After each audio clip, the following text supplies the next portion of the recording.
makna kalimat la ilaha illallah, rukunnya kalimat la ilaha illallah, dan syarat-syarat daripada la ilaha illallah.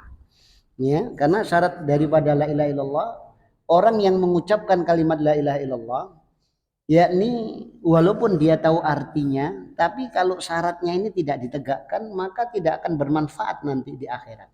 Walaupun mengucapkan kalimat la ilaha illallah. Ya, di samping ya yang pertama adalah ilmu tentang la ilaha illallah itu. Kemudian yang kedua ini yakin. Maka yang saya yakni sampaikan tadi adalah tentang yakin ini. Ini rukun yang kedua setelah kita mengilmui la ilaha illallah. Nah, itu demikian. Ya, jadi yakin ini karena apa? Karena kalau sudah ragu itu masuk munafik.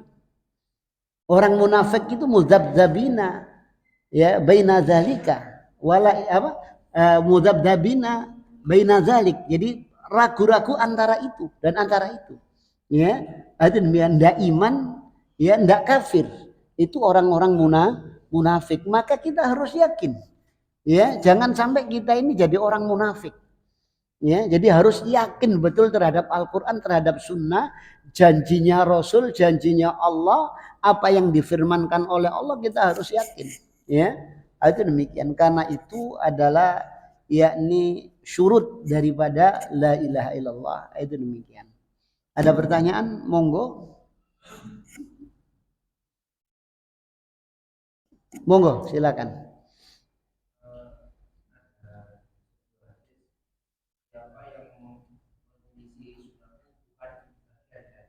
Iya.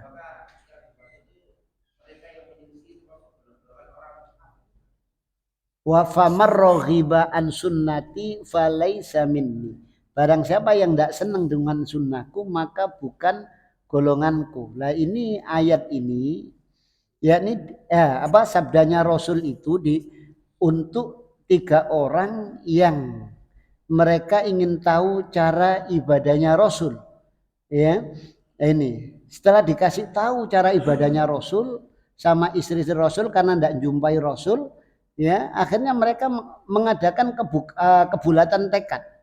Demi Allah saya tidak akan tidur, saya akan sholat malam mulai isya sampai subuh. Ya, ada yang mengatakan demi Allah, ya saya akan puasa selamanya, nggak ada hari nggak yang nggak puasa. Ya saya mengatakan demi Allah saya tidak akan nikah karena nikah itu nanti apa tidak bisa khusyuk, tidak bisa betul-betul ibadah dengan benar. Nah, itu gitu. Rasul mendengarkan akhirnya Rasul mengatakan ya di antumul ladzina qultum kadza wa kadza. Kalian yang mengatakan ini dan ini. Wallahi demi Allah, ana atqakum lillah. Saya ini lebih bertakwa kepada Allah dibanding kalian.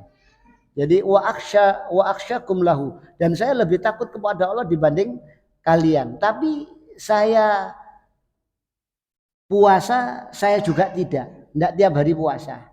Ya saya sholat malam tapi saya juga tidur. Ya dan saya juga nikah. Barang siapa yang tidak senang dengan sunnahku maka bukan golonganku. Ya maknanya di sini bukan golonganku, tidak masuk sunnah Rasul. Apakah ini langsung bisa keluar kekufuran? Jawabnya tidak. Ya dilihat ini sunnah Rasul ini yang menyangkut apa. Kalau yang menyangkut sesuatu yang mengeluarkan dari Islam maka kufur dia. Ya, karena sunnah ini perbuatan Rasul, ajaran Rasul, perilaku Rasul. Itu demikian.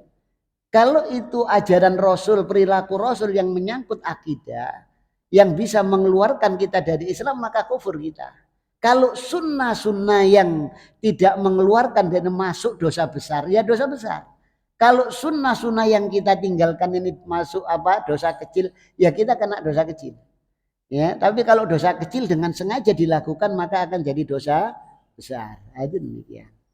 Ya, jadi maknanya itu luas, tergantung sunnahnya yang mana. Nah, itu demikian.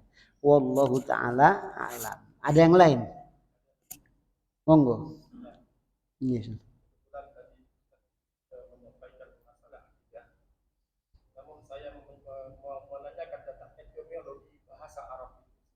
Iya.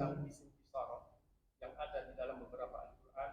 Iya. Itu isim mu'annas dan muzakkar. Iya. Yakni tentang tilka dan dzalika. di mana kalimat ini seringkali dijadikan alat oleh orang tetangga-tetangga Iya, agama lain. iya, Jadi seolah-olah kesemrawutan dalam kata bahasa Arab, iya, di mana Allah mengatakan tilka dan dalika itu adalah isim yang iya, yang jauh, di iya, mana satu pertanyaan yang jauh iya, yang dipegang oleh kita. iya, iya, Maka iya. mereka mengatakan bahwa bukan untuk Al-Quran kesohihan ini, tetapi Iya. untuk mereka. Demikian penjelasan. Iya. Jadi makanya para ulama di situ menjelaskan ada lughotan, ada istilahan. Lughotan saja tidak bisa. Dan lugha itu pun juga harus difahami dengan apa? Dengan benar juga. Ya, karena contohnya seperti zalikal kitabu la raiba fi. Zalikal kitab kok diartikan ini. Padahal zalika itu isyarat untuk jauh. Kenapa? Ya, karena ini untuk takdim. Dan Allah sering menggunakan kalimat nahnu. Kenapa kok tidak ana, saya? Nahnu itu berarti banyak kan begitu. Ya, di dalam bahasa Arab menurut para sahabat istilah nahnu ini untuk muadzim nafsa, untuk mengagungkan dirinya sendiri. Allah pantas. Lah itu begitu. Ya, kalau zalika diartikan ini untuk pengagungan juga. Ini yang dimaksud Al-Quran yang agung. Nah, itu demikian. Maka kalau mereka mempersoalkan dari sisi bahasa tanpa kembali ke Rasul dan sahabat, jelas keliru besar.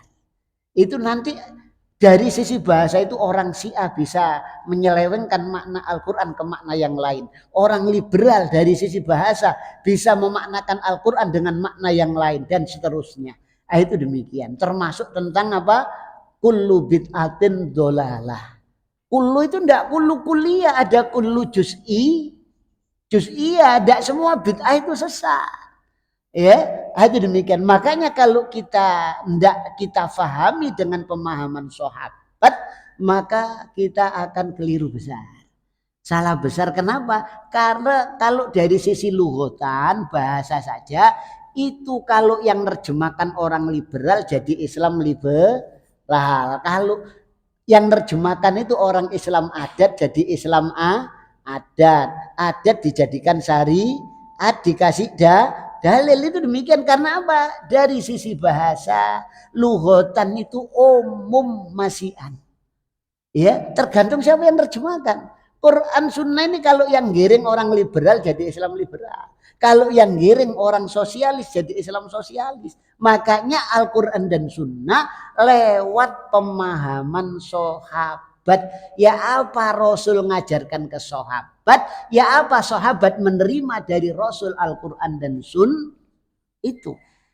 Ya di sini. Jadi mereka itu memang gunakan lewat dari sisi bahasa untuk masuk untuk membenarkan segala apa yang mereka lakukan. Saya pernah itu waktu ngisi di perumahan Sidoarjo Indah, ini perumahannya pejabat anggota pejabat pemerintah provinsi Jawa Timur di sana itu. Itu dulu yang megang kajian saya.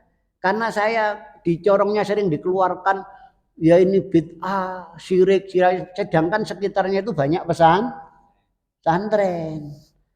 Akhirnya lewat adiknya Jenderal Hartono Madura itu ya mereka izin untuk mengadakan baksul masail di masjid sana. Lu silakan Pak, mau baik. Kenapa kok baksul masail di masjid ini ya? Biar kami ini tidak dituduh melakukan sesuatu tanpa dalil. Apa yang kami lakukan ini berdalil semuanya. Jadi mereka itu apa? Maksudnya nolak anggapan dia itu melakukan bid'ah. Kami tidak melakukan bid'ah, semua ada dalilnya. Karena corongnya masjid itu ketika saya ngaji itu masuk di mungkin kupingnya panas. Akhirnya kalau gitu Pak, jangan bahas masalah fikih. Karena masalah fikih itu tidak ada satupun permasalahan kecuali di situ ada ikhtilaf, beda pendapat. Ya sampai ahlu sunnah, saya juga ahlu sunnah. Ayo dibahas masalah akidah tauhid la ilaha illallah ya menurut Ahlus Sunnah wal Jamaah. Oke, sepakat sudah. Akhirnya terjadi diskusi betul. Mereka 4 kiai, saya sendirian. Moderatornya orang IAIN diminta mereka nakal. Sampai takmirnya takut ya opo iki Ustaz engko nek kalah ya opo wis ndak perlu Allah taala semuanya. Ya kita jangan takut dulu, kita hadapi dulu. Nah, itu. Dikasetkan juga ada kasetnya sampai sekarang. Ya, saya sendirian itu. Karena lewat dari sisi bahasa ya saya lawan dari sisi bahasa. Nah, tak kasih syarti. Akhirnya apa? Mereka ngakui. Salah satu dari mereka dekati saya, yang bener ahlu sunnah ini ya kayak sampean Ustaz. Itu begitu. Ada. Ya, karena waktunya mepet enggak saya jelaskan rinci. Itu gitu. Dari mereka ada sampai sekarang kasetnya. Namun kita akhiri dengan doa kafaratul majelis. Subhanakallahumma wa bihamdika asyhadu an la ilaha illa anta astaghfiruka wa atubu ilaik.